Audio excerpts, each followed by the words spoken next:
नमस्कार विद्यार्थी मित्रांनो, आपण इयत्ता 7वीच्या मराठी विषयातील उपयोजित लेखन विभागातील अपठित उतारा आकलन शिकलो. अपठित उतारा आकलन म्हणजे तुमच्या पाठ्यपुस्तकाबाहेरचा उतारा. Unseen passage. तुमच्या पाठ्यपुस्तकाबाहेरचा एखादा उतारा पॅसेज विचारला जातो आणि त्यावर बहुपर्यायी प्रश्न म्हणजे MCQ टाईप क्वेश्चन्स तुम्हाला विचारलेले असतात. त्याच्यामध्ये रिकाम्या जागा भरा, एका वाक्यात उत्तरे लिहा, एका शब्दात उत्तरे लिहा यांचा समावेश होतो आणि त्याची उत्तरे तुम्हाला उतार्यामध्ये शोधूनच लिहायची असतात. हा प्रकार आपण शिकलो. जसं आपण अपठित उतारा आकलन शिकलो तसं मागच्या व्हिडिओमध्ये आपण पठित गद्य उतारा आकलन शिकलो. पठित गद्य उतारा आकलन. पठित म्हणजे तुमच्या टेक्स्टबुकमधल्या पाठ्यपुस्तकातला, गद्य म्हणजे धड्याचा एखादा उतारा. गद्य आकलन म्हणजे धड्याचा एखादा उतारा घेऊन त्यावर तुम्हाला MCQ बेस बहुपर्यायी प्रश्न विचारलेले होते आणि त्या प्रश्नांची उत्तरं तुम्हाला त्या दिलेल्या उताऱ्यातूनच शोधून लिहायची होती. आता हा उतारा तुमच्या झालेल्या जे शिकवून झालेले धडे आहेत त्यापैकीच एका धड्यातला होता, म्हणूनच त्याला आपण पठित गद्य उतारा आकलन असं म्हटलेलं आहे.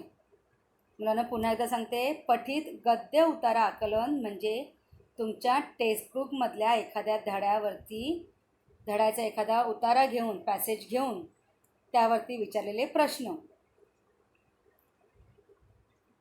त्याचप्रमाणे आज आपण एक पठित पद्य आकलन शिकणार आहोत. पठित पद्य आकलन. मुलांनो, तुम्हाला मागच्या व्हिडिओमध्ये सुद्धा मी सांगितलेलं होतं की आपल्या टेक्स्टबुकमध्ये, आपल्या पाठ्यपुस्तकामध्ये गद्य विभाग आणि पद्य विभाग असे 2 विभाग असतात. गद्य विभागामध्ये धड्यांचा समावेश होतो आणि पद्य विभागामध्ये कवितांचा समावेश होतो.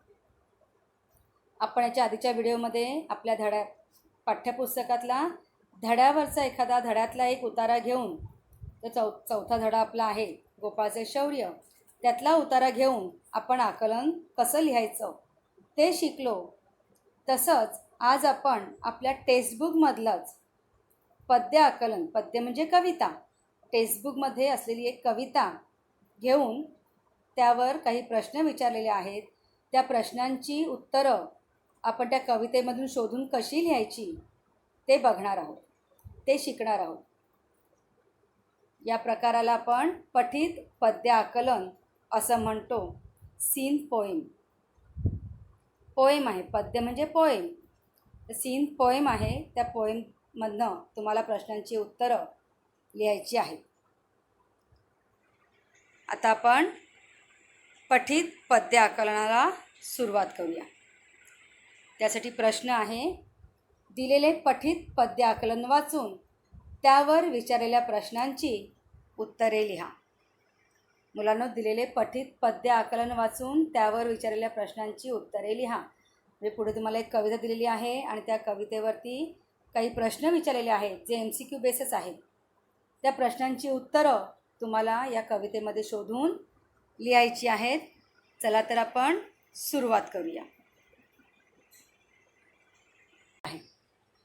ही कविता तुम्ही छानपैकी शिकलेला आहात. गहू शाळवाचं मोती काळ्या रानात सांडलं आणि माझ्या अंगणात लख चांदणं पडलं. काळ्या शार मातीतून मोती पवळ्याची रास, अंगणात माझ्या डुले रान मेव्याची मी जास. दिला घेतला वाढतो रानातला रानमेवा, तुम्ही आम्ही सारे जण गुण्या गोविंदानं खावा. जीव दमतो शिणतो घास भरवते माय, घरा मंदी घरट्यात जशी दुधातली साय. अंगणात आज माझ्या दाण टिपती पाखर, दूर उडून या जाता आसू येती गालावर. या कवितेचे कवी आहेत ज्ञानेश्वर कोळी. मुलांनो, शेतकरी बांधव जे आहेत त्या शेतकरी बांधवांच्या जीवनावरती आधारित ही कविता आपण शिकलेलो आहोत. आता यावरती काही प्रश्न तुम्हाला विचारलेले आहेत. ही कविता एकदा थोडक्यात तुम्हाला एक्सप्लेन करते. शेतकरी बांधव जे आहे ते शेतकरी बांधवांचं पीक, जी मेहनत आहे ती मेहनत सफल झाल्यानंतर त्यांना भरघोस पीक मिळतं आणि हे भरघोस पीक ते जेव्हा आपल्या अंगणात आणून ठेवतात त्यावेळेला त्यांना झालेला आनंद या कवितेमध्ये व्यक्त केलेला आहे. शेतकऱ्यांना खूप मेहनत करावी लागते, त्यांची त्या पिकाची नीट निगा राखावी लागते. त्यानंतर नुसतंच पीक घरी कापून आणलं की झालं असं नाही आहे, तर त्यासाठी सुद्धा पुढची प्रोसेस त्यांना करावी लागते. जे कणसं आहेत त्या कणसातून दाणे वेगळे करणं, त्यानंतर त्याला वारं देणं, ही सगळी पिकं घरी आल्यानंतर म्हणजे पीक कापून आणल्यानंतरची प्रोसेस त्यांना करावी लागते. तशीच कणसं ते बाजारात नेऊन विकू शकत नाही. आणि ज्यावेळेला अशी ते सगळे दाणे वेगळे केल्यानंतर त्याची रास त्यांच्या अंगणात जेव्हा तयार होते, ती रास म्हणजे ते तुम्ही जर एखाद्या दुकानामध्ये वगैरे बघितलं असेल तर ते त्या गोणींमध्ये ते धान्य जे आहे ते थोडंसं डोंगर करून ठेवतात. तसे हे शेतकरी आपल्या शेतामध्ये त्या धान्याचे छोटे छोटे डोंगर करतात. ते जेव्हा डोंगर तयार होतात, ती रास जेव्हा शेतकरी आपल्या अंगणामध्ये बघतो त्यावेळेला त्याला खूप आनंद होतो आणि त्यासाठी केलेले कष्ट त्यांना आठवतात. ज्यावेळेला ते धान्य घरी येतं, धान्य ते पूर्ण जे रास त्या अंगणात पडलेली असते, त्यावेळेला शेवटी शेतकरी म्हणतोय की ते धान्य टिपायला माझ्या अंगणामध्ये पाखरं येतात, पक्षी येतात आणि हे पक्षी दाणे टिपून जेव्हा उडून जातात त्यावेळेला मला मात्र दुःख होतं. हे सगळी संमिश्र प्रतिक्रिया किंवा संमिश्र भाव या कवितेतून कवींनी व्यक्त केलेले आहेत.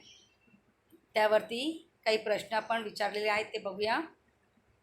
पहिला प्रश्न आहे, योग्य पर्याय निवडून रिकाम्या जागा भरा. फिल इन द ब्लँक्स आहेत, तुम्हाला ऑप्शन दिलेले आहेत आणि या ऑप्शनमध्ये तुम्हाला ते उत्तर शोधायचं आहे. आणि माझ्या अंगणात लख डॅश पडलं. आता मुलांनो, आपल्याला याचं उत्तर जे आहे, ऑप्शन जर दिलेले आहेत तरी याचं योग्य उत्तर तुम्हाला कवितेमध्ये शोधूनच लिहायचं आहे. त्यासाठी पहिलं ऑप्शन दिलेलं आहे ऊन, ब चांदणं, क सावली. कवितेमध्ये याचं योग्य उत्तर काय आहे तर चांदणं. आणि माझ्या अंगणात लख चांदणं पडलं. पुढचं वाक्य आहे, काळ्या शार मातीतोनी डॅश पवळ्याची रास. तिथे ऑप्शन दिलेले आहेत अ मोती, ब माणिक, 3 पाचू. इथे कवितेमध्ये आपल्याला काय तिथे शब्द आहे तर काळ्या शार मातीतूनी मोती पवळ्याची रास. उत्तर आहे मोती. आता मोती, माणिक आणि पाचू हे प्रेशियस स्टोन्स आहेत. तिसरं वाक्य आहे, जीव दमतो शिणतो घास भरवते माय. घास भरवते डॅश. आता इथे उत्तर काय दिलेलं आहे आपल्याला ऑप्शनमध्ये अ पाय, 2 साय, 3 माय. आपल्या कवितेमध्ये काय शब्द आहे तिथे माय. माय म्हणजे आई. जीव दमतो शिणतो घास भरवते माय. पुढचा ब, एका शब्दात उत्तरे लिहा, कोणतेही 2. मुलांना इथे तुम्हाला ऑप्शन दिलेले आहेत. 3 प्रश्न दिलेले आहेत. त्या 3 प्रश्नांपैकी तुम्हाला 2 प्रश्नांची उत्तरं लिहायची आहेत. त्यातला पहिला प्रश्न आहे, गहू शाळवाचं मोती कोठे सांडलं आहे. शाळवाचं मोती म्हणजे ज्वारीचे दाणे. आता गहू शाळवाचं मोती कोठे सांडलेले आहे. अ ऑप्शन आहे जंगलात, ब ऑप्शन आहे काळ्या रानात, 3 ऑप्शन आहे बागेत. आता हे काळ्या रानात हे त्याचं उत्तर आहे. गहू शाळवाचं मोती कोठे सांडलं आहे तर गहू शाळवाचं मोती काळ्या रानात सांडलेलं आहे. काळं रान म्हणजे शेती. पुढचा प्रश्न आहे, कवीच्या अंगणात कशाची मिजाज डुलते. कवीच्या अंगणात कशाची मिजाज डुलते. अ ऑप्शन आहे फळांची, ब ऑप्शन आहे फुलांची, क ऑप्शन आहे रानमेव्याची. कशाची मिजाज डुलते आहे. कवितेमध्ये काय उत्तर आहे याचं रानमेव्याची. बरोबर. कवीच्या अंगणात रानमेव्याची मिजाज डुलते आहे. तिसरा प्रश्न, रानातला रानमेवा कसा खावा? अ ऑप्शन आहे प्रेमाने, ब ऑप्शन आहे मायेने, क ऑप्शन आहे गुण्यागोविंदाने. उत्तर आहे गुण्यागोविंदाने. मुलांनो, इथे आपल्या या कवितेवरती दिलेले प्रश्न हे संपलेले आहेत. आता एक तुम्हाला स्वाध्यायासाठी मी कविता दिलेली आहे, जी आपल्या टेक्स्टबुकमधलीच आहे. त्याचा तुम्ही अभ्यास करायचा आहे आणि त्या आधारित जे प्रश्न विचारलेले आहेत त्याची उत्तरं तुम्हाला लिहायची आहेत. स्वाध्याय, दिलेले पठित पद्य आकलन वाचून त्यावर विचारलेल्या प्रश्नांची उत्तरे लिहा. पठित पद्य, पठित म्हणजे टेक्स्टबुकमधलं, पद्य म्हणजे कविता. ही आपली 11वी कविता आहे. लेख. लेक तांबड कुंदन, लेक हिरव गोंधण, लेक झाडाची पालवी, लेक हाडाचं चंदन, लेक असता मनाची सारी काळजी मिटते, लेक असता घराची रोज समयी पेटते, लेक नसता घरात आस लागते उरास, वेळ जागीच थांबते आणि मनही उदास,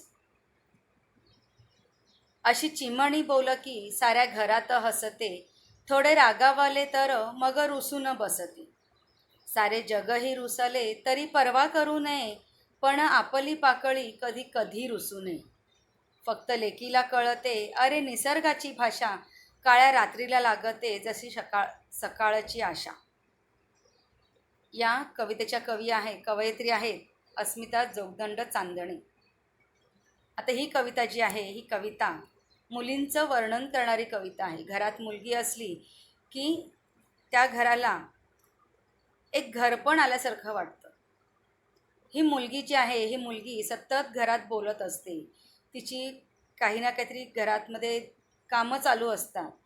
कामं म्हणजे आपला खेळ खेळणं किंवा इकडे तिकडे नाचणं, हे फिरणं, हे सगळं चालू असतं. त्याच्यामुळे घरामध्ये एक जिवंतपणा आल्याचा भास होतो, असं कवयित्री आपल्याला या कवितेच्या माध्यमातून सांगतात. मुलींचं महत्त्व या कवितेमध्ये त्यांनी विशद केलेलं आहे. आता त्याच्यावरचे प्रश्न बघा. प्रश्न पहिला आहे, योग्य पर्याय निवडून रिकाम्या जागा भरा.